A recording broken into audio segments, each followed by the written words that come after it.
नमस्कार दोस्तों, हमारे यूट्यूब चैनल इनहैंस योरसेल्फ में आपका स्वागत है। आज हम हिंदी के एक महत्वपूर्ण टॉपिक जिसका नाम है कारक को डिस्कस करने वाले हैं। कारक जैसे वाक्य में जिस शब्द का संबंध क्रिया से होता है उसे कारक कहते हैं।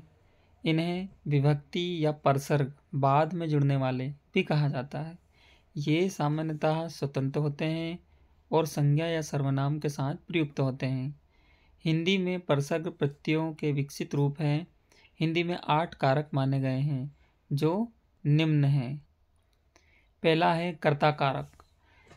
वाक्य में जिस शब्द द्वारा काम करने का बोध होता है उसे कर्ता कारक कहते हैं। जैसे राम ने श्याम को मारा। इस वाक्य में राम कर्ता है क्योंकि मारा क्रिया करने वाला राम ही है। इसका परसर्ग ने है। अब दूसरा आता है कर्म कारक। वाक्य में क्रिया का प्रभाव या फल जिस शब्द पर पड़ता है उसे कर्म कारक कहते हैं। जैसे राम ने श्याम को मारा। यहाँ कर्ता राम है और उसके मारने का फल श्याम पर पड़ता है, अतः श्याम कर्म है। यहाँ श्याम के साथ कारक चिन्ह का प्रयोग हुआ है। तीसरा कारक है करण कारक। करण का अर्थ है साधन, संज्ञा का वह रूप है जिससे किसी क्रिया के साधन का बोध हो, उसे करण कारक कहते हैं। जैसे शिकारी ने शेर को बंदूक से मारा। इस वाक्य में बंदूक द्वारा शेर मारने का उल्लेख है, अतएव बंदूक करण कारक हुआ। करण कारक के चिन्ह हैं से, के, द्वारा, के कारण, के साथ, के बिना आदि। चौथा है संप्रदान कारक। जिसके लिए कुछ किया जाए या जिसको कुछ दिया जाए, इसका बोध कराने वाले शब्द को संप्रदान कारक कहते हैं। जैसे उसने विद्यार्थी को पुस्तक दी। इस वाक्य में विद्यार्थी संप्रदान है और इसका चिन्ह को है।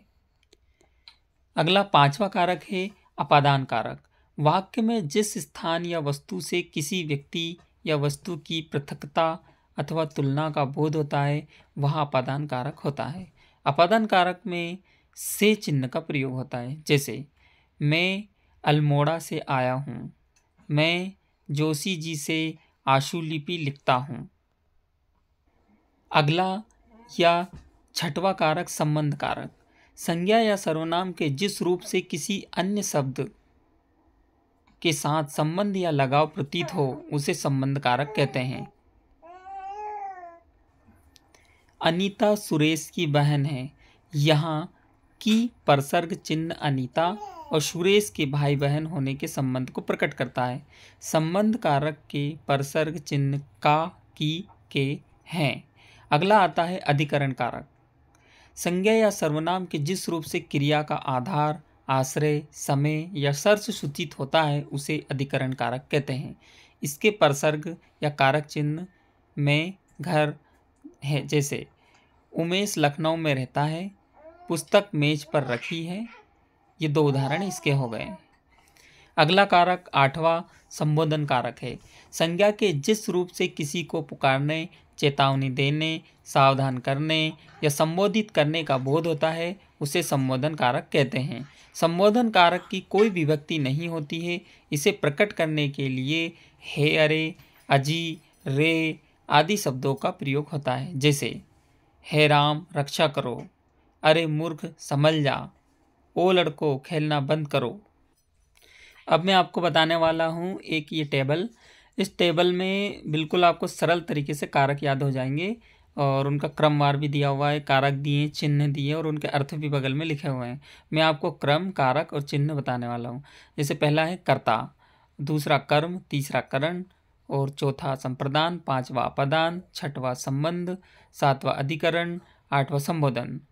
अब जैसे आप इस टेबल को इस तरीके से याद कर सकते हैं। कर्ता ने, कर्म को, करण से, द्वारा, संप्रदान को, के लिए, अपादान से अलग होना, संबंध का, की, के, ना, नी, रे, रा, री, रे, अधिकरण में, पर, संबोधन हे, अरे, अजी।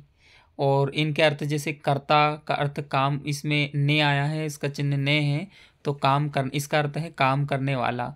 कर्म को, इस चिन्ह है इसका को और उसका अर्थ है जिस पर काम का प्रभाव पड़े।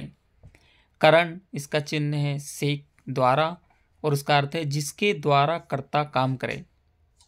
संप्रदान को के लिए जिसके लिए क्रिया की जाए। अपादान से अलग होना, जिससे अलगाव हो। संबंध काकी के, नानी रे, नानी ने, रारी रे, अन्य पदों से संबंध। अधिकरण में पर क्रिया का आधार। संबोधन हे अरे अजी, किसी को पुकारना बुलाना इसका अर्थ है। तो फ्रेंड्स, अगर आपको ये वीडियो अच्छी लगी हो तो इसको सब्सक्राइब करें और लाइक करें, हमारे चैनल को सब्सक्राइब करें और शेयर करें। धन्यवाद।